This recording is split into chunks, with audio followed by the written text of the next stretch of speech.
गति होता है। मनुष्य लोग, देवलोक, असुर लोग, भूत प्रेत के लोग, नरक के लोग, जानवर के लोग, 6 गति जितने भी जीव जंतु हैं उससे 6 में पूरा आ जाता है। जैसे आपके वहाँ पर 84 लाख योनि या गति बताया, बहुत विस्तार किया, यहाँ पर 6 में पूरा आ जाता है। आप पुनर्जन्म को मानने वाला बुद्धिज्म, हिंदुज्म, जैनिज्म, ये सब यही कहते हैं कि हम कभी मनुष्य के रूप में, कभी देवता, कभी असुर, कभी भूत प्रेत, कभी नरक, कभी जानवर के रूप में, इस तरह इस इधर उधर जन्म लेता है, दुख भोगते हैं। मरने की बात कहाँ जाएगा ये कुछ निश्चित है, अपने कर्म पर निर्भर है, ऐसे कहते हैं। ये बीच में 3 जानवर जो है, एक राग, द्वेष, मोह का प्रतीक है। सांप जो है गुस्सा, अहंकार, घमंड का प्रतीक है, ईगो का। पक्षी जो है लोभ, लालच, कामना, डिजायर का प्रतीक है। सुअर जो है अज्ञानता या मूर्खता या इग्नोरेंस का प्रतीक है। यानी इसी के वश में आकर हम बुरे कर्म करता है या बुरे बोलते हैं, बुरे करते हैं, उसकी फलस्वरूप संसार में किसी न किसी गति में जाकर दुख भोगना, ये कहते हैं। ऐसा है। यहाँ पर गौतम बुद्ध का 2 श्लोक होता है, हम यहाँ से निकल सकते हैं, इस यहाँ से मुक्ति पा सकते हैं, यानी निर्वाण प्राप्त हो सकते हैं, मोक्ष। लेकिन उसके लिए हमें ध्यान साधना करना चाहिए, ये दिखता है। जन्नत में पैदा होना मोक्ष बोलते हैं, कोई रिलीजन, जन्नत ही उनका मोक्ष। कोई बोलते हैं यहाँ से पाप और गॉड के लोक में जन्म लेना वो मोक्ष है, कोई ऐसा बोलते हैं। या कोई बोलते हैं यहाँ से देवता लोक में यानी स्वर्ग में जन्म लेना मोक्ष बोलता है। आपकी मोक्ष कौन सा है? बुद्धिज्म के अनुसार ये सही है, आपका मोक्ष नहीं। यहाँ पर हम कुछ चाहे देवता के राजा अंदर क्यों ना हो, स्वर्ग में या हेवन में या जन्नत में, वो मोक्ष नहीं है वो, क्योंकि वहाँ से फिर गिरना है, फिर चक्कर लगाना है। बुद्धिज्म के मोक्ष यहाँ से बिल्कुल उतार निकलना, तभी वो सही आपका मोक्ष होता है। आपकी मोक्ष को मैं तो अल्टीमेट वही जो अल्टीमेट लिबरेशन सबसे, हाँ वही है जी।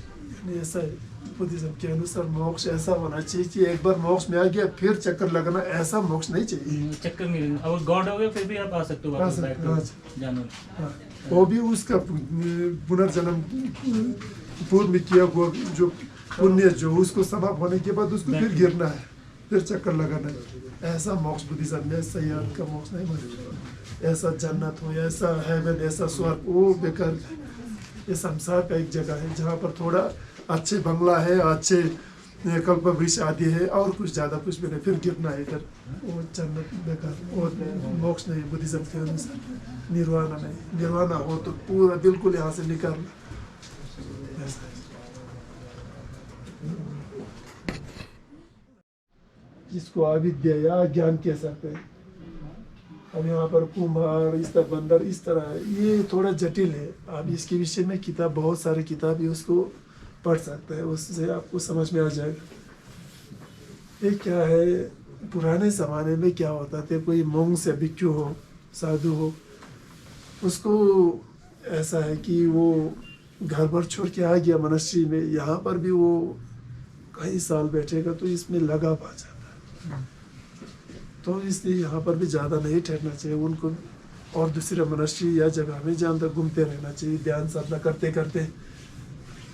तो एक प्रथा था उस ज़माने में, ऐसा बहुत से लोगों ने किया।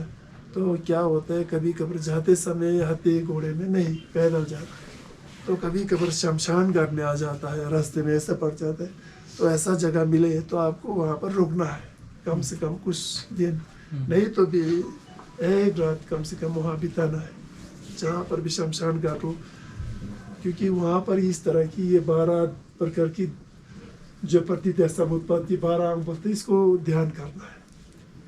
अब शमशान घाट में ध्यान करते समय क्या होता है, यदि शमशान घाट में लोग मानते हैं शमशान घाट में रात के माहौल जो डरावना रूप होता है, तो यदि वो ध्यान करते समय डर रहा है तो इसका मतलब ये हुआ कि तुम्हारा ध्यान साधना अभी सफल नहीं हुआ। तो डर रहा है ना, मुझ में कुछ होगा सोचकर, तुम अपने देह पर अभी भी मोह है, तुम्हारे अंदर अभी भी स्वार्थ है, सेल्फिश है। तो वहाँ पर शमशान घाट में किसी का शव लेकर आता है या किसी का हड्डी मिलता है ऐसा इस तरह, तो वहाँ पर ध्यान करना ही है। यह है कि जो यहाँ पर जो हड्डी है या मांस आदि जो कुछ भी शव है, इस व्यक्ति ने भी बहुत कुछ कोशिश किया होगा, इसने भी किसी न किसी काम किया होगा, या कुम्हार या कुछ न कुछ धंधा आदि जो कुछ भी, तो ऐसा व्यक्ति हुआ होगा, वो किसी समाज में पैदा हुआ होगा, तो उनकी जीवन की चक्कर इस तरह ऐसा ऐसा होकर आन में शमशान घर में आ जाता, आन में सब आ जाते वहाँ पर।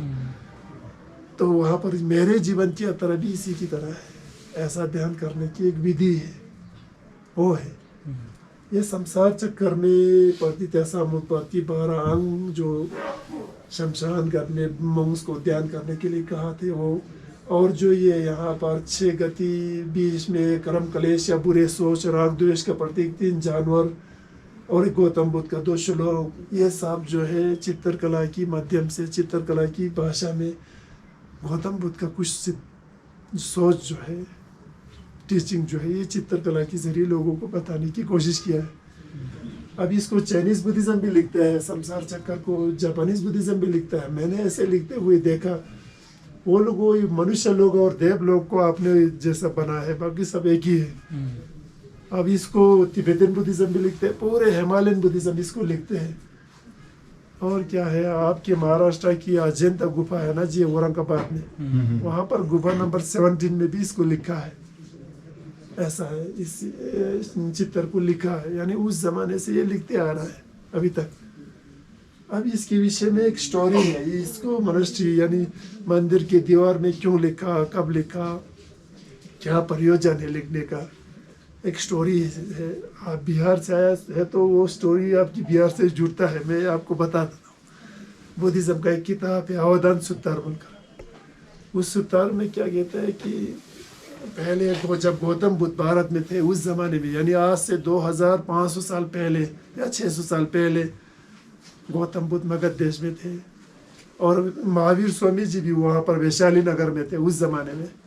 तो उस जमाने में भारत में अनेक जनपद हुआ करते थे, छोटे छोटे देश, उनमें से एक जनपद आता है मगध जनपद। मगध जनपद आज की बिहार ही पड़ता है। तो मगध जनपद में एक राजा होता है बिंबिसार। तो राजा बिंबिसार जो, उसको उनके एक मित्र तक्षशिला देश के राजा उत्तरयान के द्वारा कुछ उपहार या गिफ्ट तोहफा बेचते अपने राजदूत के जरिए मगध के राजा बिंबिसार को, तो कीमती आभूषण आदि कुछ, क्योंकि वो दोनों जान पहचान थे, बचपन में एक ही गुरुकुल में साथ पढ़ाई आदि किए थे, बहुत कई लंबे समय तक साथ बिताया था। तो मगध के राजा बिंबिसार सोचते हैं कि मैं भी अपने मित्र को कुछ उपहार भेजूंगा, ऐसा सोचते हैं। कई दिन सोचने के बाद भी उनको कोई आइडिया नहीं लगता है। वो ऐसा चीज़ भेजना चाहता था जो उनके देश में हो, उसके देश में वहाँ पर ना हो, तक्षशिला में ना हो। उनको जो तोहफा बेचा है वो तक्षशिला के राजा उत्तरयान ने बेचा है ना जी। तक्षशिला आज की पाकिस्तान के रावलपिंडी में पड़ता है।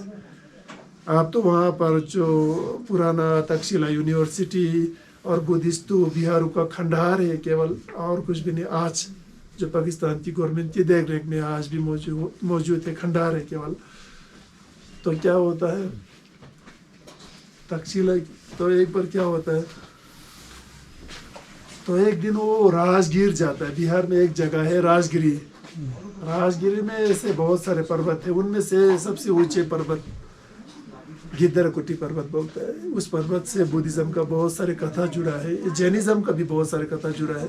उस पर्वत के ठीक शिखर पर आज जापान के लोगों ने शांति स्तूपा बनाया ना जी, जैसे लेह में है उसे। उस पर्वत के ठीक नीचे गौतम बुद्ध का निवास स्थान था उस जमाने में। वेनुवन विहार बोलता है, आज की भाषा में वेनुवन मॉनेस्ट्री कह सकते हैं। वहाँ पर जाता है मगध के राजा बिंबिसार और गौतम बुद्ध से मिलते, अपने जो मन में जो कुछ भी चल रहा है दिलो दिमाग में वो सब बता देता है और गौतम बुद्ध से सलाह मांगते हैं। तो गौतम बुद्ध कहते हैं राजा बिंबिसार को, राजन आप यहाँ बहुत चीज़ों कीमती चीज़ों को इकट्ठा करके यहाँ से दूर तक्षशिला भेजने की आवश्यक नहीं है। तक्षशिला एक संपन्न देश है। तक्षशिला के राजा उत्तरयान चित्रकला में बहुत रुचि रखते हैं। यदि आपको भेजना ही है तो संसार चक्कर की चित्र लिखकर भेज सकते हैं। इससे क्या होगा, वो खुश होगा और धर्म की संदेश भी वहाँ तक पहुँच पाएगा। यही उनके लिए फायदेमंद यानी लाभदायक होगा, ऐसा गौतम बुद्ध सलाह देता है। राजा बिंबिसार को ये बहुत अच्छा लगता है उनकी सुझाव या सलाह, लेकिन उस जमाने में चित्रकला का ज़्यादा विकास नहीं हुआ था।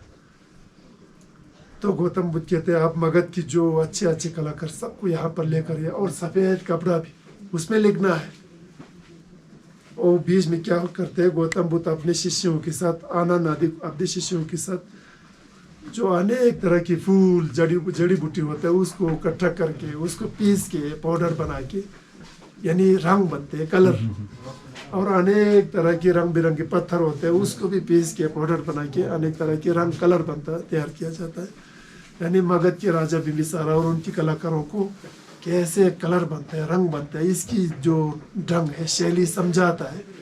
क्योंकि उस ज़माने में कंपनी तो था नहीं, केमिकल कलर नहीं मिलता है, जो कुछ करना है खुद को करना है। तो अनेक तरह के कलर रंग या रंग तैयार होने के, रेडी होने के बाद तो उन्होंने रेत में ये लकीर खींचकर इस संसार चक्कर को लिखता है। और मगध के कलाकारों को कहते हैं अब इसको लिखना है, जो अनेक तरह की कलर रेडी हुआ है ना उसको प्रयोग करके, यूज़ करके इसको लिखना। वो लोग लिखते हैं एक सुंदर जो रंग बिरंगी संसार चक्कर का चित्र। ये था इंसानी इतिहास का प्रथम पेंटिंग्स, चित्रकला। उससे पहले किसी समाज या देश में ऐसा कभी नहीं हुआ था, क्योंकि अमेरिका यूरोप आदि तो बाद में बना, उसके पास उस तरह की कला नहीं था उस ज़माने में। पुराना देश था भारत में अनेक जनपद हैं, तो चीन, पार्शिया, यूनान, इजिप्ट, उन देशों के पास भी ऐसा नहीं था। तो पूरा होने के बाद उसको बांध के, आज उसको थंका भी कहता है, यहाँ पर जो कपड़े में लिखा हुआ बहुत लटका हुआ था आपको देखने के वो, तो उसको बांध के मगध की मोहर लगा के, सील लगा के अपने राजदूत के जरिए तक्षशिला देश में भेज देते। तक्षशिला के राजा उत्तरायण को ये बहुत अच्छा लगता है क्योंकि उनके जीवन में पहली बार इस तरह की चित्र देखा था। तो शुरू में वो सोचता है ये किसी देश का नक्शा होगा। तो थोड़ा देखते देखते उनको थोड़ा जटिल लगता है। तो वहाँ पर उस ज़माने में तक्षशिला में हिंदुज़म का गुरुकुल, जैनिज़्म का विहार, बुद्धिज़्म का मोनेस्ट्री आदि बहुत था।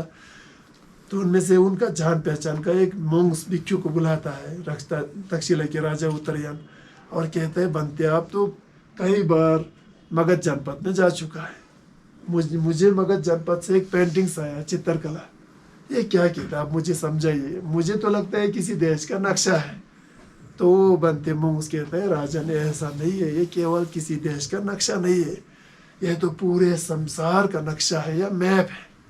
इसको देखकर आपको रस नहीं लेना चाहिए, इसके पीछे धर्म का बहुत कुछ संदेश है जो मगध के राजा बिंबिसार चित्रकला के जरिए, यानी चित्रकला की भाषा में आप तक पहुंचाना चाहते हैं।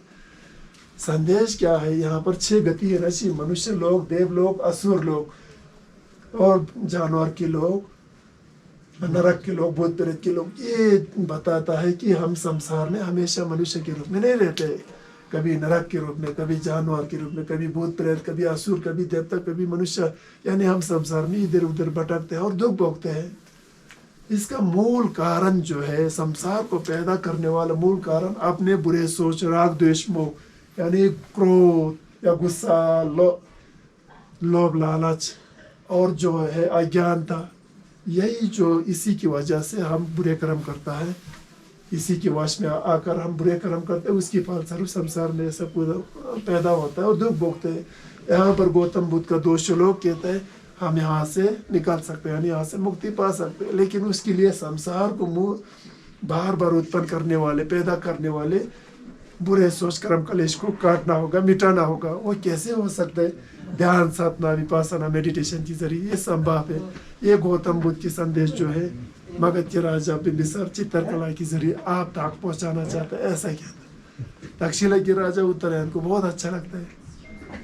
उन्होंने अपने ये चित्र को गंधार नरेश को भेजते हैं, उनके मित्र गंधार नरेश को, यानी आज के अफगानिस्तान के राजा को, पुराने गंधार नरेश को, गंधार पुराने अफगानिस्तान है। तो गंधार नरेश को ये बहुत अच्छा लगता है। वो सभी मोनेस्ट्री की दीवार में इसको लिखने का आदेश देता है। तो वहाँ से आगे बुद्धिज़्म जैसे बाहर के देशों में जाता है, उस ज़माने में पार्शिया में या यूनान तक या भारत से चीन तक सभी मंदिर में इसको, दीवार में इसको लिखना शुरू करते हैं। तो यहाँ से इंसानी क्या होता है, पेंटिंग का विकास होता है, पूरे दुनिया को समझ में आ जाता है हाँ पेंटिंग्स होता है, इसके लिए कलर कैसे तैयार किया जाता है, रंग, ये सब कुछ समझ में आ जाता है।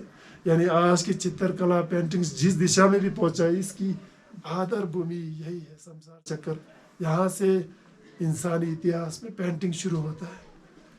ऐसा है जी, अब पूरा हो गया सब सर। ठीक है, Thank you so much, sir. ठीक है जी। Take care.